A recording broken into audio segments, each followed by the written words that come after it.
Notre thème de ce matin, c'est Dieu fait ce qu'il veut. À votre voisin, Dieu fait ce qu'il veut. Il est souverain. Il fait ce qu'il veut. Dans l'évangile de ce jour, le mot volonté revient à 4 reprises. Car je suis descendu, dit Jésus, je suis descendu du ciel pour faire non pas ma volonté, mais la volonté de celui qui m'a envoyé. Or, c'est la volonté de celui qui m'a envoyé que je ne perde rien de tout ce qu'il m'a donné, mais que je le ressuscite au dernier jour. Oui, telle est la volonté. 4 fois. Telle est la volonté de mon Père, que quiconque voit le Fils et croit en lui ait la vie éternelle, et je le ressusciterai au dernier jour. Jean 6, 38 à 40. Évangile. Volonté, volonté, volonté. Cette insistance sur la volonté de Dieu nous a rappelé un passage biblique. Travaillez à votre salut avec crainte et tremblement, non seulement comme en ma présence, mais bien plus encore maintenant que je suis absent. Car c'est Dieu qui produit en vous le vouloir et le faire, selon son bon plaisir. C'est Dieu qui produit en vous le vouloir et le faire, selon son bon plaisir. Ça c'est Philippiens 2, 13. On parle souvent de la volonté de Dieu, mais on oublie souvent de souligner que Dieu qui veut notre sanctification, qui veut le salut du monde entier, met tout en place pour pouvoir réaliser cette volonté. Dieu qui veut notre salut, Dieu qui veut notre sanctification, fait tout pour que nous soyons réellement sauvés. Voilà pourquoi je dis, ce qu'il veut, il le fait. Il n'a pas nos velléités. Nous avons des velléités. Nous voulons des choses que nous ne faisons pas. Mais Dieu fait ce qu'il veut. Je ne voudrais pas parler de sa souveraineté. Je parle de la puissance de sa volonté. Chez Dieu, vouloir, c'est pouvoir. On le dit aussi pour les hommes, vouloir, c'est pouvoir. Mais c'est plus chez Dieu. Quand Dieu veut une chose, il la fait. Ou elle se fait, pour être plus précis. Quand Dieu veut une chose, elle se fait. Amen. Elle se réalise. Notre prière est que la volonté de Dieu, influençant la nôtre, produise des actions capables de faire sa joie. À travers ce thème, nous refusons de meubler nos vies avec des souhaits irréalisables, des vœux pieux. L'enfer étant pavé de bonnes intentions, imitons Dieu chez qui vouloir et pouvoir se confondent. Notre Dieu, il est dans les cieux. Tout ce qui lui plaît, il le fait. Leurs idoles, or et argent, une œuvre des mains d'hommes. Elles ont une bouche et ne parlent pas. Elles ont des yeux et ne voient pas. Elles ont des oreilles et n'entendent pas. Elles ont un nez et ne sentent pas. Leurs mains, mais elles ne touchent point. Leurs pieds, mais ils ne marchent point. De leur gosier, pas un murmure. Comme elles seront ceux qui les firent. Quiconque met en elles sa foi. Psaume 115, 3 à 8. Donc voilà, la différence entre Dieu et les idoles. Les idoles ont une bouche et ne parlent pas. On pourrait même prolonger à l'essai. Elles peuvent avoir la volonté, entre guillemets. Elles peuvent vouloir des choses, mais elles ne les réalisent pas. Les idoles, ne voyez pas seulement les idoles comme statues, vous voyez aussi les idoles comme personnes. Il y a des personnes humaines qui sont des idoles. Elles peuvent vouloir des choses, mais ce n'est pas sûr qu'elles vont les réaliser. Elles ont la volonté, mais n'ont pas toujours le faire. Votre papa peut être votre idole, votre maman peut être votre idole, votre président, votre gouverneur peut être une idole. Mais est-ce que c'est parce qu'elle veut une chose qu'elle la réalise? Non. Elle peut vouloir une chose et ne jamais la réaliser. Mais Dieu, lui, quand il le veut, il fait. Acclamons-le. Alors, de la lecture des textes du jour, j'ai prélevé 4 choses que Dieu veut et qu'il fait. Et je nous invite à entrer dans cette volonté de Dieu. Puisque Dieu veut des choses et qu'il les réalise, nous aussi voulons, acceptons ce que Dieu veut et ce qu'il fait. Ça doit être pour notre bien. Amen. Donc Dieu veut, premier point, Dieu veut que l'or soit purifié par le feu. Dieu veut que l'or soit purifié par le feu. C'est une image que la Bible utilise pour parler de la nécessité de la souffrance dans la vie d'un croyant.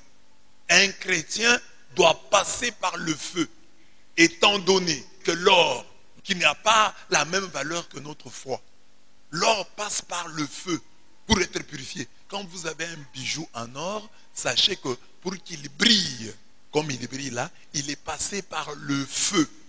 Alors cette image est utilisée par la Bible pour dire, voilà, nous qui sommes des chrétiens, si nous voulons briller, nous devons passer par le creuset de la souffrance.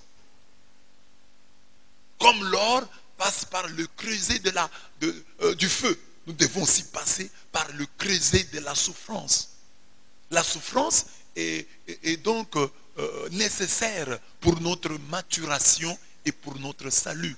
Un chrétien qui n'est pas passé par la souffrance ne peut pas prétendre à la maturité. La maturité chrétienne vient aussi après nos souffrances. Regardez quelqu'un comme Job. C'est après ses souffrances qu'il dit, je te connaissais par oui dire. Maintenant, mes yeux t'ont vu, mes oreilles te connaissaient. Maintenant, mes yeux aussi ont fait la même expérience. Amen. Amen. Dieu veut que l'or soit purifié par le feu. Où est-ce que ça se trouve dans la première lecture? Dans la première lecture, ça se trouve ici dans Acte 8, 1 à 3. On dit, après le meurtre d'Étienne, une violente persécution s'est déchaînée contre l'église de Jérusalem. Quant à Saül, il ravageait l'église, allait de maison en maison, et il en arrachait hommes et femmes et les jetait en prison. La persécution s'est déchaînée contre l'église. Saül ou Saul qui deviendra Paul, qu'est-ce qu'il faisait? Il ravageait l'église, allait de maison en maison, il en arrachait hommes et femmes et les jetait en prison. Persécution. Les chrétiens sont passés par là. Mais Dieu va utiliser cette persécution pour sa gloire et pour la maturation des chrétiens. Que dit la Bible? Ceux-là donc qui avaient été dispersés s'en allèrent de lieu en lieu en annonçant la parole de la bonne nouvelle. C'est ainsi que Philippe, qui était descendu dans une ville de la Samarie, il proclamait le Christ. On les persécutait et en les persécutant, ils devaient fuir. En fuyant, ils allaient propager la bonne nouvelle. Ainsi, l'évangile s'est répandu. Parce que persécuté, il y a quelque chose de positif dans la souffrance, dans la persécution. Cette vérité est la confirmation d'une parole du Christ. À cause de moi, on vous traînera devant des gouverneurs et des rois. Et vous rendrez témoignage face à eux et aux païens. Matthieu 10, 18. Donc, les persécutions seront l'occasion pour les chrétiens de témoigner. La souffrance est inhérente à la vie humaine. Mais Dieu s'en sert pour nous former, pour renforcer nos capacités, pour nous rendre matures et humbles. J'ai toujours dit, si tu n'étais pas passé par ces épreuves, est-ce que serais-tu ce que tu es aujourd'hui? Tu es ce que tu es aujourd'hui aussi parce que tu es passé par ces épreuves-là. Elles sont nécessaires. Elles t'ont aidé à être ce que tu es présentement. Beaucoup de textes bibliques vont dans ce sens. Si l'or doit subir l'épreuve du feu, et ce n'est qu'une chose périssable, combien plus votre foi, qui a beaucoup plus de valeur, et vous en recevrez louange, gloire et honneur, quand Jésus-Christ se montrera à découvert. 1 Pierre 1, 7. Car l'or est éprouvé dans le feu, et les élus dans la fournaise de l'humiliation. Les élus sont éprouvés dans la fournaise de l'humiliation. Siracide 2,5. Vous voyez, le texte dit ici, les élus sont éprouvés dans la fournaise de l'humiliation. L'or est éprouvé dans le feu et les élus dans la fournaise de l'humiliation. Tu n'acceptes pas l'humiliation. Bon, c'est ton problème. Il faut passer par là. C'est important. Pour ta santé spirituelle, il faut passer par là. Pour que tu vois, bon, jusqu'à quel point je peux être patient. Est-ce que j'ai vraiment grandi? Ah, tu peux dire j'ai grandi. Mais tant qu'il n'y a pas cette épreuve, ne sois pas sûr hein, d'être mûr spirituellement. Il faut passer par les épreuves. J'ai rencontré quelqu'un qui dit, ah, moi je ne peux pas être sur Facebook. C'est un prêtre. Moi je ne peux pas. J'ai dit pourquoi? Je vois comment les gens se jouent des gens. On me raconte. J'étais là, j'ai fermé le compte là. Comment les gens se jouent des gens. Je me suis dit, je ne peux pas faire ça. Mais nous sommes là. Chaque jour ici, on se joue de nous, mais nous sommes toujours là. L'or est éprouvé dans le feu et les élus dans la fournaise de l'humiliation. C'est ce que j'ai toujours dit ici, je reprends. Beaucoup de parents croient que ils veulent épargner le plus possible leurs enfants des épreuves. L'enfant était à la chorale, on l'a grondé, je le retire de la chorale. L'enfant était au doctorat, on lui a fait la remarque, je le retire. Mais ton enfant vivra dans quel monde où on ne fait pas des remarques aux gens, où on n'humilie pas les gens? Mieux vaut que ton enfant s'habitue à ces choses. Ça existe dans la vie réelle. Dans la vie réelle, on te combattra. On te combattra, on t'humiliera. C'est ça la vie réelle. Tu trouveras des gens qui refuseront de te saluer. Mais comment tu seras? Il faut être fort. Est-ce que c'est ça qui va te détruire? Non. Mais ça arrivera. C'est ça la vie réelle. Les gens te combattront. Par derrière ou par devant. De l'intérieur ou de l'extérieur. C'est ça la vie. Alors, laisse ton enfant qu'il grandisse. Laisse-le grandir à l'université. Qu'on lui fasse des problèmes, qu'on lui complique la vie. C'est ça la vie réelle.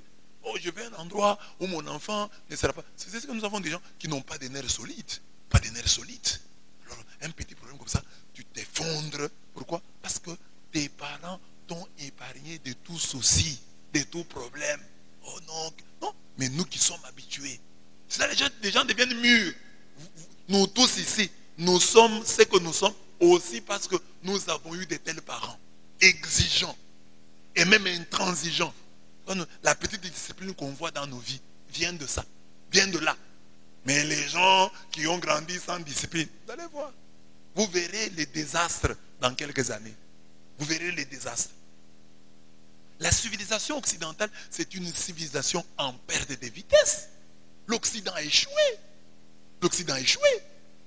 Et nous prenons pour modèle l'Occident. Non, prenons leur téléphone, prenons leur technologie. Mais en ce qui concerne l'humain, non.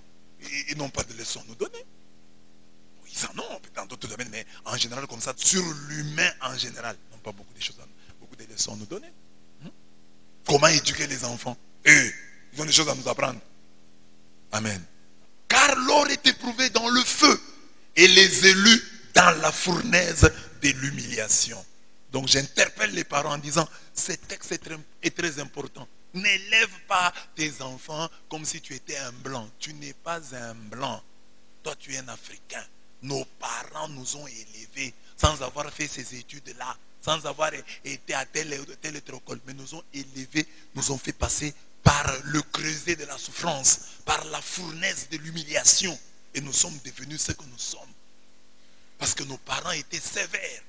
Aujourd'hui, tous les parents sont comme en campagne électorale. Ils veulent se faire élire par leurs enfants. Ils sont devenus trop bons, trop démocrates.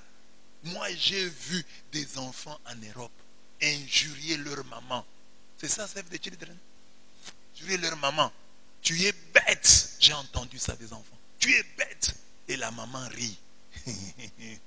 Écoute cet enfant. Il me traite de bête. C'est ça l'éducation. Children doit avoir la discipline. On doit lui tirer les oreilles. Children. Nos children à nous tirons leurs oreilles. L'Occident a échoué. N'imitons pas, ce n'est pas un modèle dans la matière. Il a de bonnes choses, il nous donne les micros, les téléphones, merci beaucoup pour les téléphones. Mais quant à l'éducation, gardez votre éducation pour vous, merci. Or, tous ceux qui veulent vivre pieusement en Jésus-Christ seront persécutés. 2 Timothée 3, 12. Il nous faut passer par bien des tribulations pour entrer dans le royaume de Dieu. Acte 14, 22. Vous aurez des tribulations dans le monde, mais prenez courage, j'ai vaincu le monde. Jean 16, 33. Donc, ne rejetez pas la souffrance. Vous qui avez des parents sévères, bénissez le Seigneur. C'est une grâce que d'avoir des parents sévères, des parents qui vous suivent, des parents qui vous contrôlent, des parents qui vous sanctionnent. C'est une grâce pour laquelle vous devez louer le Seigneur. Et à l'église, quand vous avez encore des pasteurs sévères qui vous aident, louez Dieu. C'est bien. Dieu veut que nous passions par le creuset de la souffrance. Dieu veut que nous purifions comme nous le faisons pour l'or. Donc la souffrance, c'est le feu qui nous purifie. Acceptons-le. Acceptons ce feu. Alors deuxième point, Dieu veut que nous allions vers Jésus. Tout ce que me donne le Père, donc tel que nous sommes là, Dieu te prend et te donne à Jésus. Donc nous sommes des dons de Dieu faits à Jésus. Alors Jésus dit, tout ce que me donne le Père viendra à moi. Et celui qui vient à moi, je ne le jetterai pas dehors. Dites Amen. Amen. Car je suis descendu du ciel pour faire non pas ma volonté, mais la volonté de celui qui m'a envoyé. Dieu a dit, tout ce que je te donne, prends-les. Ne les jette pas dehors. Alors, si tu viens à Jésus, Jésus ne va pas te jeter dehors.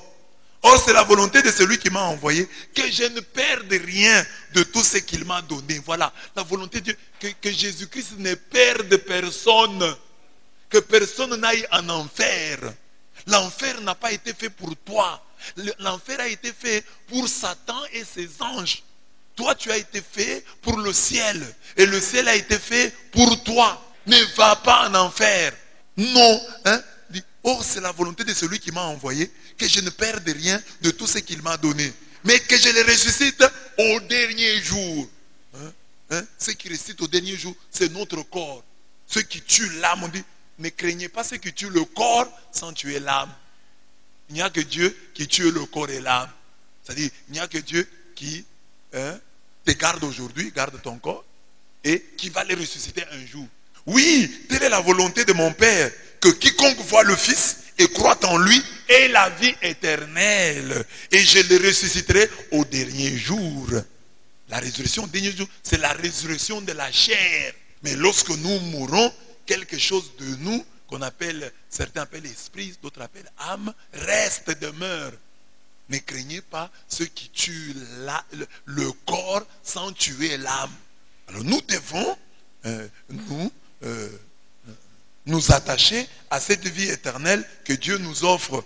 Ça c'est Jean 6, 37 à 40. Dieu veut que nous allions vers Jésus et il met tout en place pour nous y amener. Aller vers Jésus, c'est croire en lui. Ceux qui vont à Jésus ne seront jamais jetés dehors, mais ils seront sauvés. Ils seront ressuscités au dernier jour et pourront ainsi hériter la vie éternelle. C'est l'objectif qui porte toutes les saintes écritures. Pourquoi est-ce que la Bible a été écrite? Pourquoi est-ce que nous avons les écritures? La Bible dit elle-même, Jésus a fait, sous les yeux de ses disciples, encore beaucoup d'autres signes qui ne sont pas écrits dans ce livre. Ceux-là ont été mis par écrit pour que vous croyiez que Jésus est le Christ, le Fils de Dieu, et pour qu'en croyant, vous ayez la vie en son nom. Jean 20, 30 à 31. Donc, tout ce qui a été écrit, c'est pour que vous puissiez croire, pour que nous puissions croire en Jésus, et qu'en croyant, nous ayons la vie éternelle. C'est ça l'objectif de Dieu, la vie éternelle. Ne perdons pas ça de vue. Nous sommes ici d'abord pour la vie éternelle. Nous n'entrons pas à l'église. Nous ne venons pas prier ici pour que Dieu combatte nos combats, Dieu nous préserve, nous donne à manger, nous donne les mariages, nous donne le voyage. Non, nous venons ici d'abord pour la vie éternelle. Et le mariage, le voyage, la guérison, la délivrance, la protection, c'est dans cette vie éternelle-là. C'est pourquoi il dit, cherchez d'abord le royaume des cieux et tout le reste vous sera donné par surcroît. Donc il faut d'abord avoir la vie éternelle. Il faut avoir d'abord le royaume des cieux. Nous sommes ici, nous sommes venus chercher la vie éternelle. pour qu'en croyant, vous ayez la vie en son nom. Amen. Demande à ton voisin, qu'est-ce que tu cherches? Réponds-lui, la vie éternelle. La vie éternelle. Et puis il dit, la vie éternelle, c'est que vous croyez en celui qui l'a envoyé. C'est la vie éternelle. Et c'est dans la vie éternelle qu'il y a tout le reste. C'est dans le royaume qu'il y a tout le reste. Dieu veut notre salut. Et il met tout en place pour que nous puissions correspondre à cette volonté. Car c'est bien par la grâce que vous êtes sauvés, moyennant la foi. Ce salut ne vient pas de vous, c'est un don de Dieu. Hein? Il est un don de Dieu, il ne vient pas des œuvres. Hein? Même là, il faut comprendre. Nos œuvres, quand j'aide les pauvres, ce n'est pas pour acheter le ciel. Quand je fais des prières, ce n'est pas pour acheter le ciel. J'ai fait des prières parce que je suis déjà un être céleste. J'aide les pauvres parce que je suis déjà un être céleste. Nous ne faisons pas le bien pour. Nous faisons le bien parce que. Parce que Dieu nous habite. Parce que Dieu marche avec nous. Parce que Dieu nous aime. Parce qu'il nous a sauvés. Alors voilà, nous faisons le bien parce que. Et non pour. Les gens qui font le bien pour, ce sont les chrétiens malheureux qui remplissent nos églises. Mais si nous trouvons des chrétiens qui font des choses parce que, c'est différent. Abraham a payé la dîme parce que Dieu l'avait béni. Il n'a pas donné la dîme pour que Dieu le bénisse. Il a donné la dîme parce que. Alors, les chrétiens qui sont à la prière parce que sont différents des chrétiens qui sont à la prière pour que. Demande à ton voisin, tu es à la prière parce que ou tu es à la prière pour que? Parce que il m'a déjà donné. Donc, il nous a déjà sauvés. Alors, nous venons à la prière pour lui rendre grâce. Notre vie devient action de grâce. Notre prière devient action de grâce. Nos chants, action de grâce. Nos danses, action de grâce. Toute notre présence, action de grâce. C'est différent. Mais quelqu'un qui viendrait pour, bon, s'il vient pour, tant que c'est pourquoi il est là n'est pas encore arrivé, il sera un chrétien médiocre. Parce qu'il est venu pour. Imaginez, toi tu viens, on a une réunion, on dit, voilà, à la réunion ici, à l'issue de la réunion, chacun recevra $100. Bon, quand tu es à la réunion là, toi tu n'es pas venu pour autre chose. Quand on fait les autres choses là, toi tu dis, tu veux me dormir? Je dis, j'attends la fin pour prendre mes $100. Alors ça, les chrétiens qui sont là pour, il peut venir à la prière pour. Donc, tout ce qu'on fait là, ça ne lui dit rien. Il attend ses $100.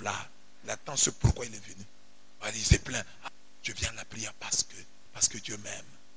Je suis venu pour, parce qu'il m'aime. Pas pour qu'il me donne ceci ou cela. Parce que. Ça, hein? Donc on dit ici, il ne vient pas des œuvres, car nul ne doit pouvoir se glorifier. Tu vas te glorifier pour quelle œuvre? Parce que même pour faire le bien dont tu te vantes là, mais tu lui as demandé. Pour faire le bien, nous demandons à Dieu, Seigneur, donne-nous la force de faire le bien, évite-nous le mal. Donc, même le bien que tu fais, c'est Dieu qui t'a donné de le faire. Donc, tu n'as pas de raison de t'enorgueillir, parce que c'est lui qui t'a aidé à faire le bien. C'est de lui qui vient le vouloir et le faire. Pas dire, oh, moi j'ai donné les offrandes. Pour donner les offrandes, il faut que Dieu te convainque. Il faut que Dieu fasse quelque chose pour que tu le fasses.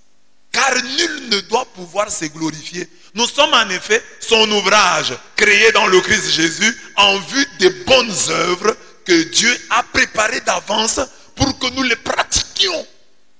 Ephésiens 2, 8 à 10. Donc, Dieu a préparé de bonnes œuvres d'avance pour que nous les pratiquions. Donc, quand tu pratiques une bonne œuvre, sache que c'est Dieu qui l'a préparée d'avance pour toi, pour que tu la pratiques. Tu n'as pas de raison de t'enorgueillir. Tu n'as pas de raison de t'en vanter. C'est Dieu qui a préparé ça d'avance. Si aller au ciel est devenu compliqué, c'est à cause de l'homme. Dieu nous donne le ciel et nous n'avons qu'à le prendre. Dieu veut que nous fassions de bonnes œuvres. Mais il les a lui-même préparées pour nous. La voie du ciel est étroite, certes, mais le Seigneur nous donne les moyens d'y passer, d'y accéder. L'apôtre Paul le dit très bien. Aucune tentation ne vous est survenue qui n'ait été humaine. Et Dieu qui est fidèle ne permettra pas que vous soyez tentés au-delà de vos forces. Mais avec la tentation, il préparera aussi le moyen d'en sortir afin que vous puissiez la supporter. 1 Corinthiens 10, 13. Un texte très fort. que chaque fois que nous sommes tentés, ce n'est pas au-delà de nos forces.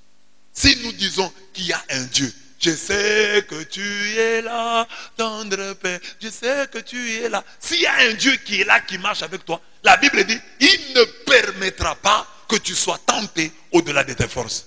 Donc, toutes les tentations que tu as, il n'y a aucune tentation qui a été au-delà de tes forces. Toutes les tentations là, tu pouvais les surmonter, tu pouvais les supporter.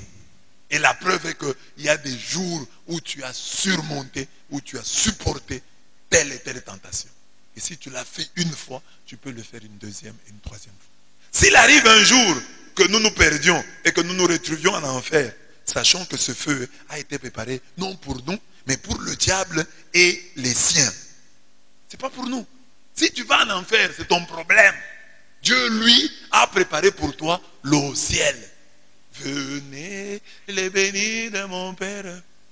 Recevez en héritage le royaume qui vous a été préparé depuis du monde. Le royaume nous a été préparé depuis le début du monde. Mais quand il parle au diable, il dit, va aller au feu qui a été préparé pour le diable et ses anges. Nous, c'est le royaume qui nous a été préparé. Amen. Dis, salue ton voisin, dis bonjour céleste, bonjour citoyen, citoyenne du ciel. Amen.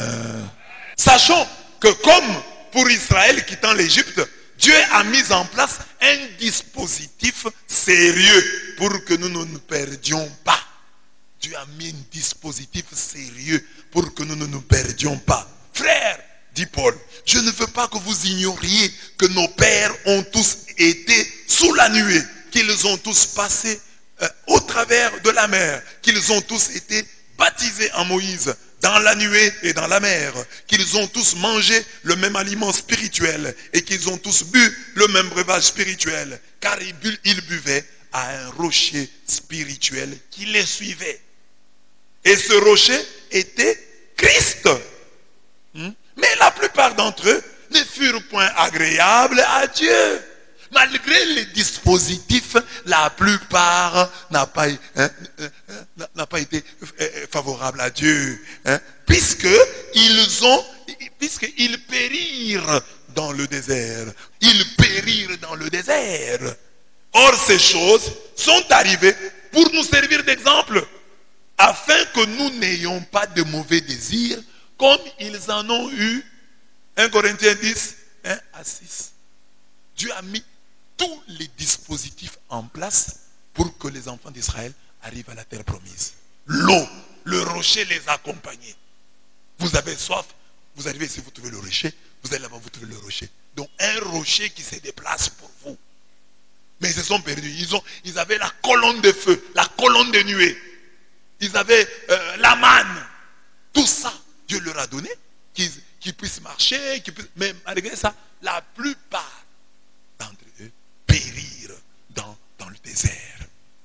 J'ai dit ceci. En Jésus, la colonne de nuée qui nous conduit le jour et la colonne de feu qui nous guide la nuit, c'est le Saint-Esprit. La traversée de la mer Rouge, c'est notre baptême. L'aliment et le breuvage spirituel, c'est l'Eucharistie. Moïse, ce sont les saintes écritures, ainsi que tous ces hommes que Dieu a placés sur notre parcours existentiel. Dieu veut notre salut et il nous en donne les moyens. Répondons seulement à son invitation. Venez, car tout est prêt, tout est déjà prêt. Va dans les chemins et les longs des haies, et ceux que tu trouveras, contrains-les d'entrer, afin que ma maison soit remplie. Luc 14, 17, 23. Venez, tout est prêt. Venez, tout est prêt pour le banquet. Venez, tout est prêt pour le... Dieu n'est pas celui qui t'invite. Oh, maman Francine vient manger chez moi, sors un peu la table. Lui-même a sorti les tables. Lui-même a servi. Tu n'as rien à faire. Toi, tu viens seulement pour manger. Venez, tout est prêt, venez. Venez, tout est prêt pour le banquet. Donc lui ne dit pas, oh non, amène un peu de l'huile. Oh, amène un peu la fourchette. Tu n'amènes rien. Tout est prêt. Donc tu n'as pas de raison de ne pas répondre à son invitation. Tout est prêt. Il a fait tout. Il a mis tous les dispositifs en place. Tu as le Saint-Esprit, la colonne de feu, la colonne de nuée. La nuit comme le jour, cette colonne te conduit. Tu as les saintes écritures. Tu as la manne. Tu as la manne.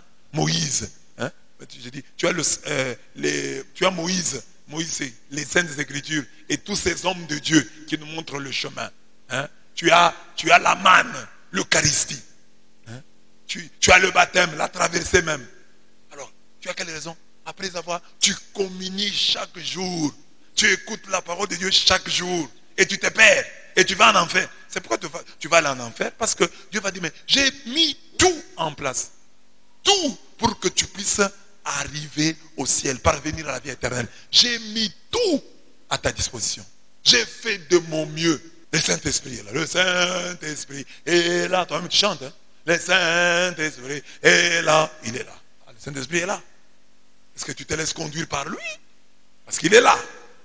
Les Écritures sont là. Chaque jour ici sur le feuillet, on te montre la parole à lire, la parole à méditer.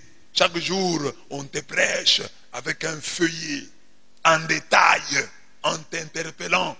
Tout est là. L'Eucharistie. Je suis en train de réfléchir je voudrais écrire quelque chose sur la spiritualité catholique. Dieu m'inspire davantage. Je voudrais montrer que il n'y a des spiritualités chrétiennes que catholiques. Je voudrais montrer que c'est l'église catholique qui est l'église la plus spirituelle. Mais parfois, ces fidèles, eux, ne comprennent pas. Les catholiques devaient être plus spirituels que tous les autres. Amen. Amen. Dieu veut que l'onction aille au-delà de notre fonction. Là, c'est dans la lecture, la première lecture. On nous parle de Philippe. Philippe était choisi parmi les diacres. C'était un diacre. Et les diacres étaient préposés à la distribution des repas. Mais dans la première lecture, vous voyez Philippe, il va en Samarie, il commence à prêcher. Philippe fait le miracle.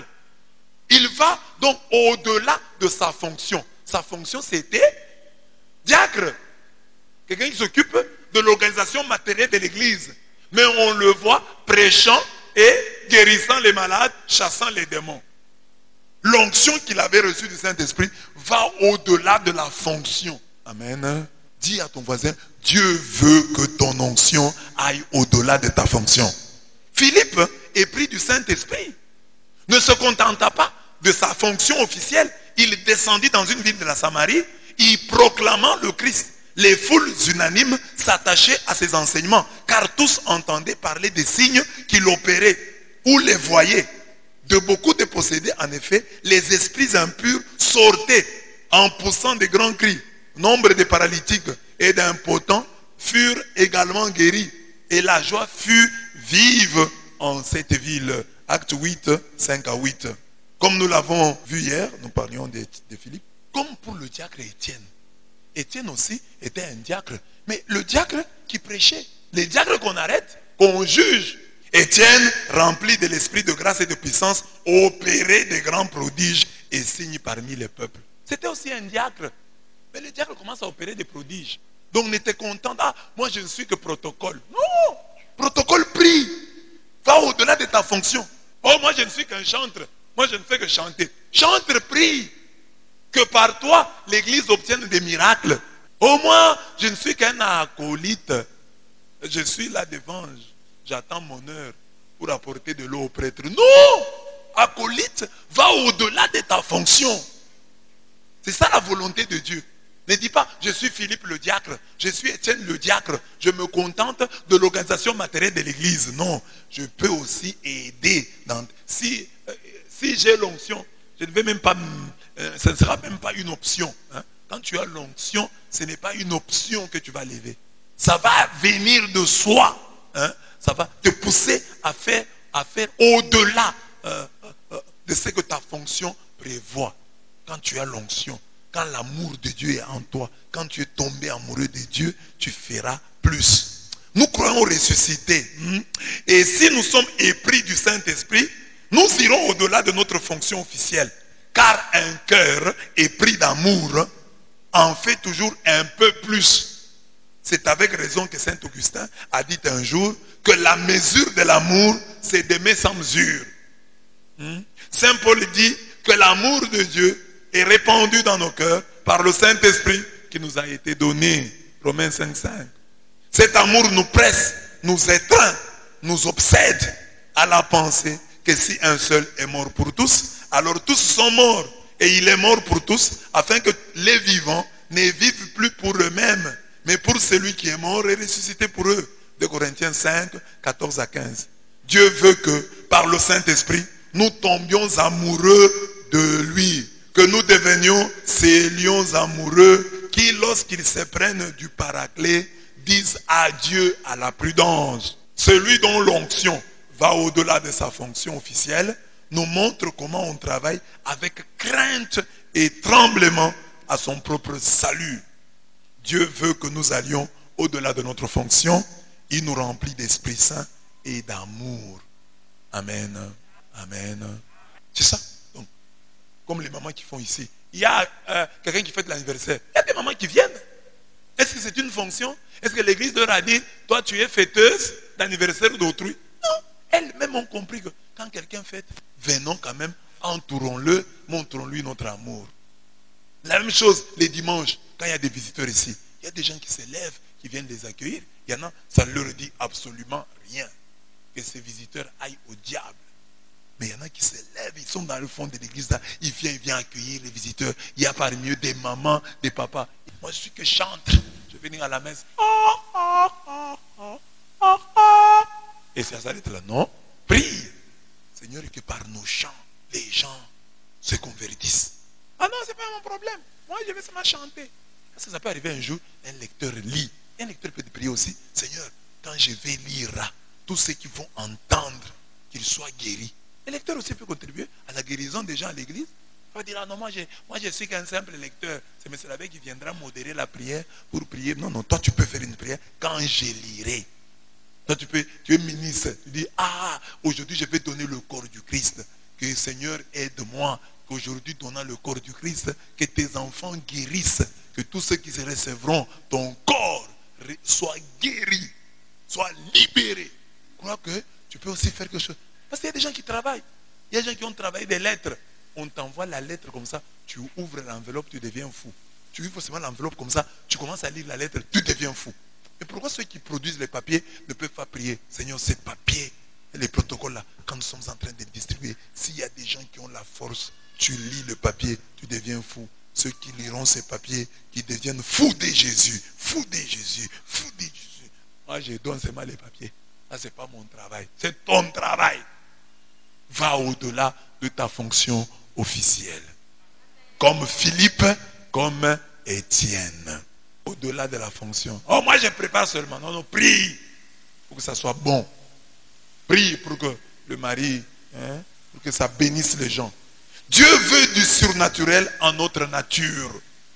Philippe étant descendu dans la ville de Samarie, il prêcha le Christ. Les foules tout entières étaient attentives à ce que disait Philippe lorsqu'ils apprirent et virent les miracles qu'il faisait.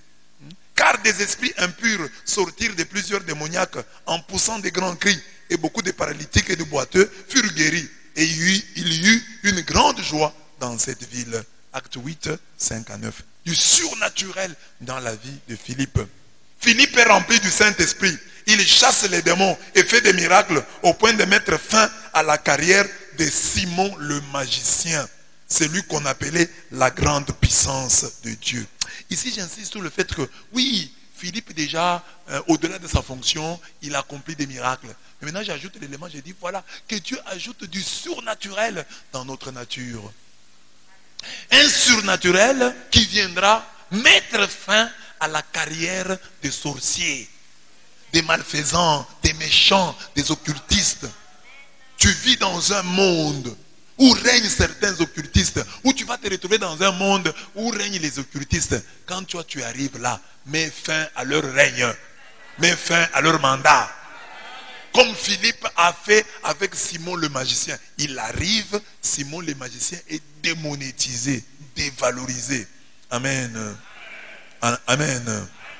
Écoutez, en effet, lorsqu'il vit que le Saint-Esprit était donné par l'imposition des mains des apôtres, il leur offrit de l'argent en disant, accordez-moi aussi ce pouvoir, afin que celui à qui j'imposerai les mains reçoive le Saint-Esprit.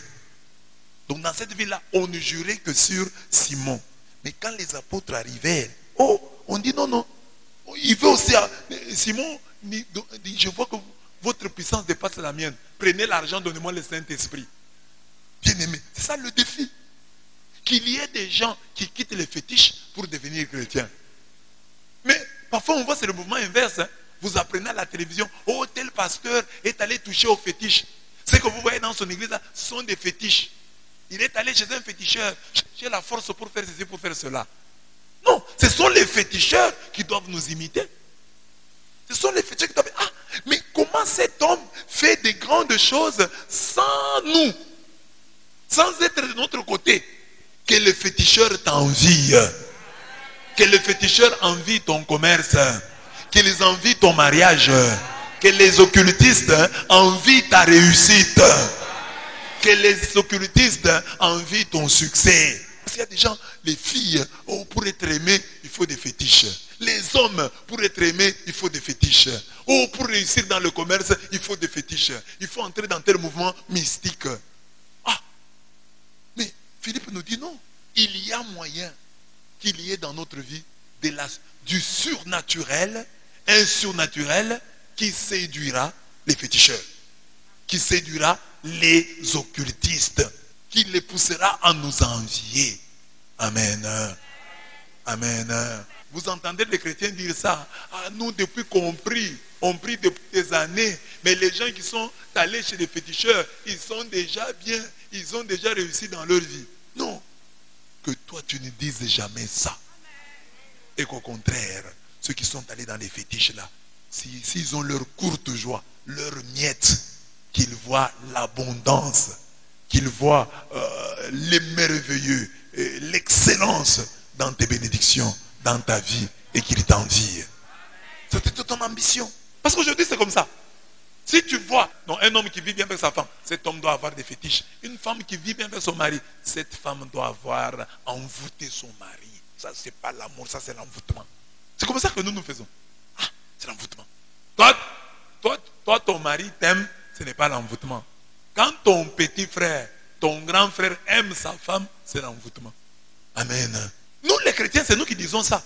Quelqu'un qui a de l'argent, même parmi nous ici, si Dieu bénit, sérieusement quelqu'un, nous tous, nous allons commencer à penser qu'il a touché au fétiche. Non, non, non, c'est pas clair. Sa richesse là n'est pas claire. Comme si ta pauvreté était claire. C'est ta pauvreté qui est la plus floue. Amen. Oui, donc même dans l'imaginaire collectif des chrétiens, ils sont convaincus que Dieu ne peut pas bénir quelqu'un abondamment.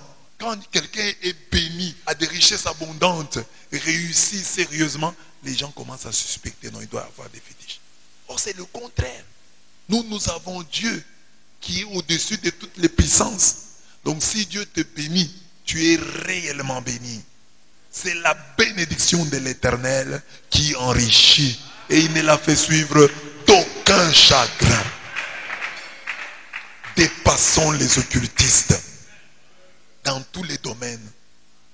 Oh, non, cette invention, vous voyez ce téléphone, il a été inventé par les occultistes. Oh, la voiture ici, occultiste. Mais quand est-ce qu'on aura les inventions des chrétiens? Il vend bien. Quand vous êtes à côté de quelqu'un qui vend très bien, fétiche. Dans l'imaginaire collectif, même des chrétiens, même tes propres frères, tes propres coreligionnaires, ils vont penser que tu as touché au fétiche. Même ici à l'église, il y a des gens, eux ne savent pas. Mais des chrétiens les soupçonnent d'être des féticheurs. L'imaginaire collectif des gens, c'est les fétiches, l'occultisme. Donc s'ils voient le surnaturel dans ta vie, ils vont dire que ça vient des fétiches. Alors toi, puisque tu n'en as pas, tu vas dire, ah donc, il y a des signes probants de la présence de Dieu dans ma vie. Il y a quand même le surnaturel dans ma vie, au point que ces gens puissent dire, ah ce sont des fétiches, ah c'est l'occultisme. Donc ça va être ainsi dans ta vie. C'est ça que j'ai dit. Dieu veut que dans la vie de chacun de nous, dans sa nature, il y ait le surnaturel.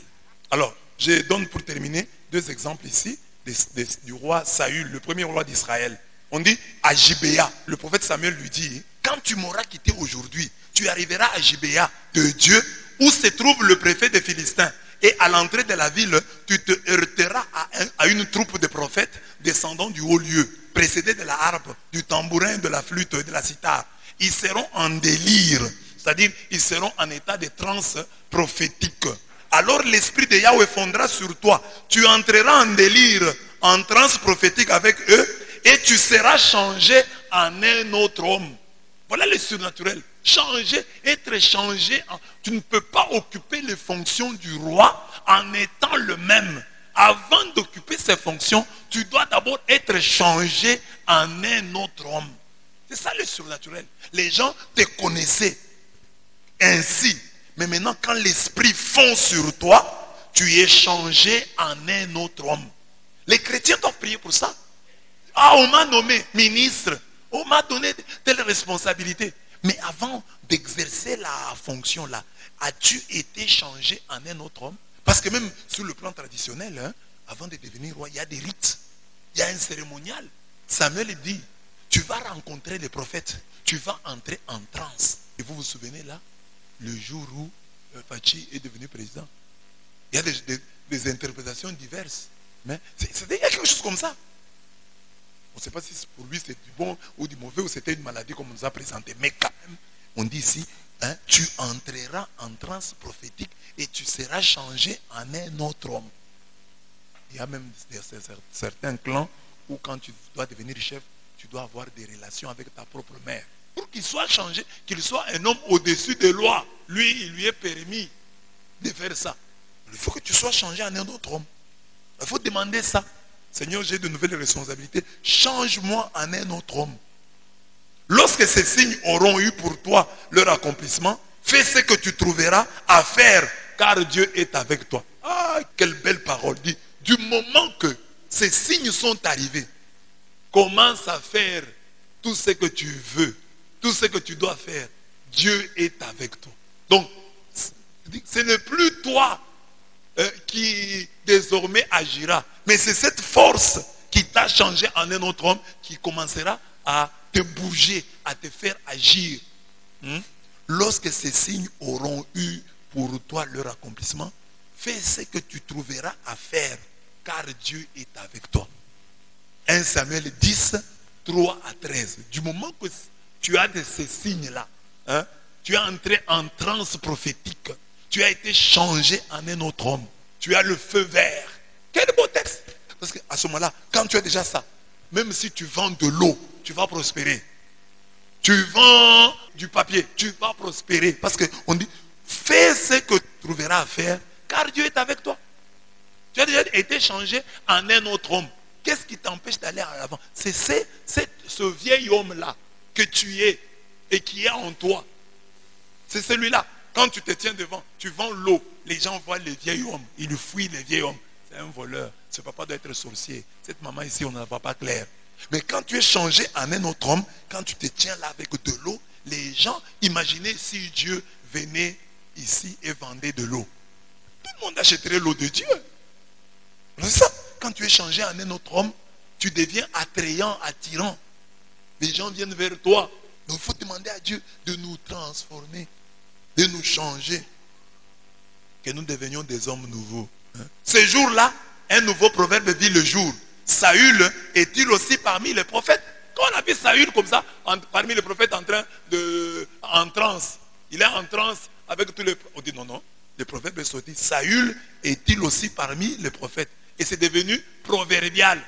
Désormais, quand on voit quelqu'un faire une chose à laquelle on n'est pas habitué, on pose cette question. Saül est-il parmi les prophètes? Mais une autre fois, le même Saül poursuit David et Samuel à Najoth. Qu'est-ce qui arrive? Le Saint-Esprit tombe sur lui. Il se jette à terre. Il se déshabille. Il entre en transe, donc il enlève les habits. Il se jette à terre. Et on a encore posé la question. Saül est-il parmi les prophètes? Alors je pose la question. Je dis, où est la surnature ou le surnaturel dans ta vie? Est-ce qu'on peut aussi dire que tu es changé en un autre homme? Que tu es devenu un autre homme, une autre femme? Que les sorciers qui venaient t'attaquer puissent se dire, oh, ce n'est plus le même, ça c'est un autre. Ce n'est plus celui qu'on frappait là. Ce n'est pas celui qu'on persécutait là, ça c'est un autre. Il a été changé en un autre homme. Nous n'avons plus d'emprise sur lui. Les gens qui venaient te frapper la nuit là, qu'ils puissent dire non, non, ce n'est pas lui, ça c'est quelqu'un d'autre. Sois changé en un autre homme. Sois changé en une autre femme. Amen.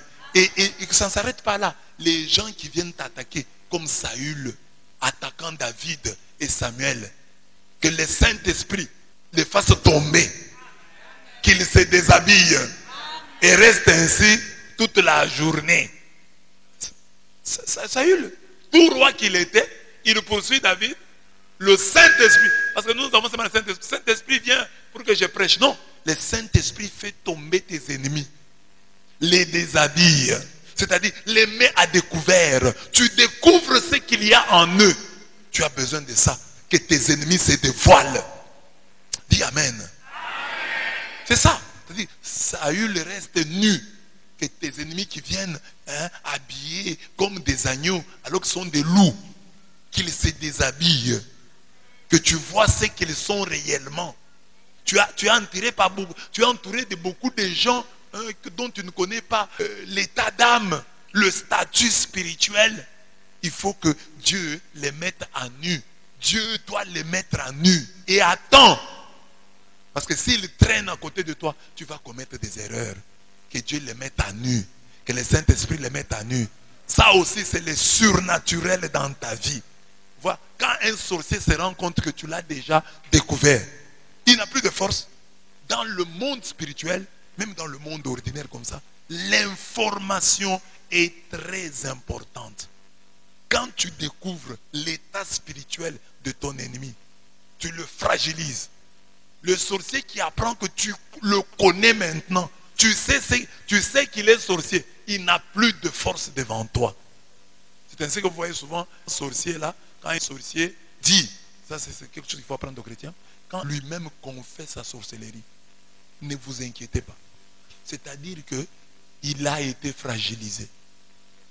Parce qu'un vrai sorcier ne confesse pas facilement la sorcellerie. Mais quand quelqu'un confesse la sorcellerie, c'est-à-dire que vous êtes plus fort que lui. Mais maintenant, il veut faire son baroud d'honneur. Le baroud d'honneur, c'est quoi? C'est-à-dire que vous gagnez maintenant par la peur. Vous priez à la maison. Vous étiez consacré à Dieu. Il a tout essayé, il a échoué. Alors maintenant, il dit, comment les avoir? Il dit maintenant, guerre psychologique. Alors il se dénonce. Je suis sorcier. Alors vous maintenant, en tant qu'homme de foi, vous devez dire, Dieu, donc notre Dieu est fort. Lui-même a confessé sa sorcellerie. Donc il ne nous fera rien. Mais alors les chrétiens commettent l'erreur. Quand le sorcier confesse sa sorcellerie, je suis sorcier. Alors vous commencez à trembler. Dis-nous un peu, la sorcellerie là, vous allez avec qui? Vous lui donnez la force qu'il avait déjà perdue. Est-ce que tu peux aller à la sorcellerie là? Tu peux aller ce soir, ramener le travail de papa que tu avais pris. Vous lui donnez la force. Un sorcier qui confesse sa sorcellerie, ignorez-le superbement. Il est fragile. Parce qu'un sorcier ne peut pas avouer.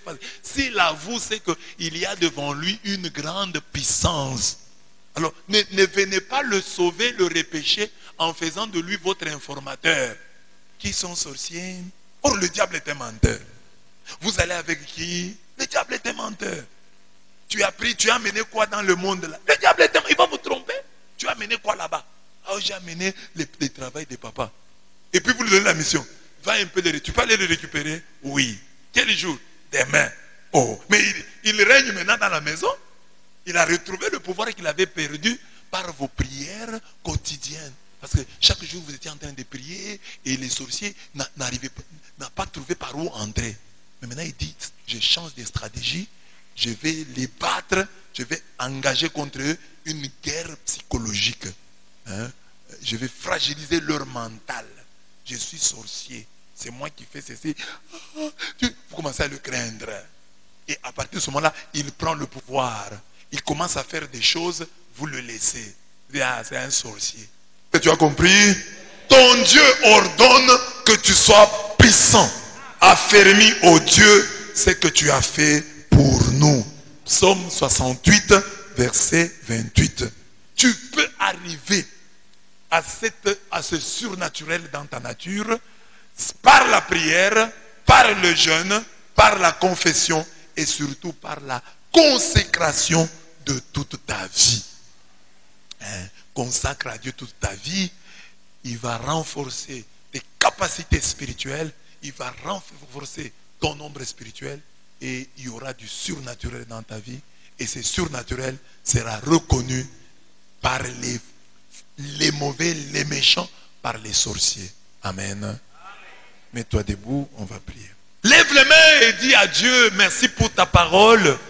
Renforce mes capacités, qu'il y ait du surnaturel dans ma vie, comme dans la vie de Philippe, comme dans la vie des apôtres, qu'il y ait le surnaturel dans ma vie. Que je sois changé en un autre homme, que je sois changé en une autre personne. Transforme-moi en un autre homme. Sera changé en un autre homme. Si je suis changé en un autre homme, tout changera pour moi. Que les sorciers ne se retrouvent plus en me regardant. Ah, ce n'est pas lui. Ah, l'autre là qu'on combattait. Non, ça c'est un autre homme. Il est devenu plus fort. Il est devenu plus puissant. Il est devenu plus sage. Ce n'est pas le même qu'on a combattu. Sois transformé en un autre homme. Que tes enfants soient transformés en un autre homme. Que les diables et les sorciers ne prennent pas le dessus sur toi. Que tous ceux qui t'attaquent soient mis à nu par le Saint-Esprit. Que le Saint-Esprit déshabille tous les méchants. Ne donnons jamais le pouvoir aux sorciers. Oh non, dis-nous, c'est comment dans la sorcellerie. Les sorciers ne peuvent pas être nos informateurs. Le diable est un menteur. Il n'a pas d'informations à te donner. Prie Dieu pour que les sorciers, pour que dans ta vie, tu ne leur donnes pas le pouvoir qui ne leur convient pas. Continue ton bonhomme de chemin. S'il y a un sorcier dans ta vie qui confesse sa sorcellerie, continue ton bonhomme de chemin. Demande à ce même Dieu qui t'a toujours gardé de continuer à te garder, de continuer à te préserver. Malgré la confession des sorciers. Prions le Seigneur. S'il y a des sorciers dans ma vie qui confessent leur sorcellerie, que je n'en fasse jamais mes informateurs. Oh, dis-nous, comment dans la sorcellerie? Non. Le diable est un menteur. Le diable est un menteur. Merci Seigneur. Merci mon roi. Tu vas dire à Dieu, je voudrais chanter avec des preuves qui citaient Nguya Yanzambi.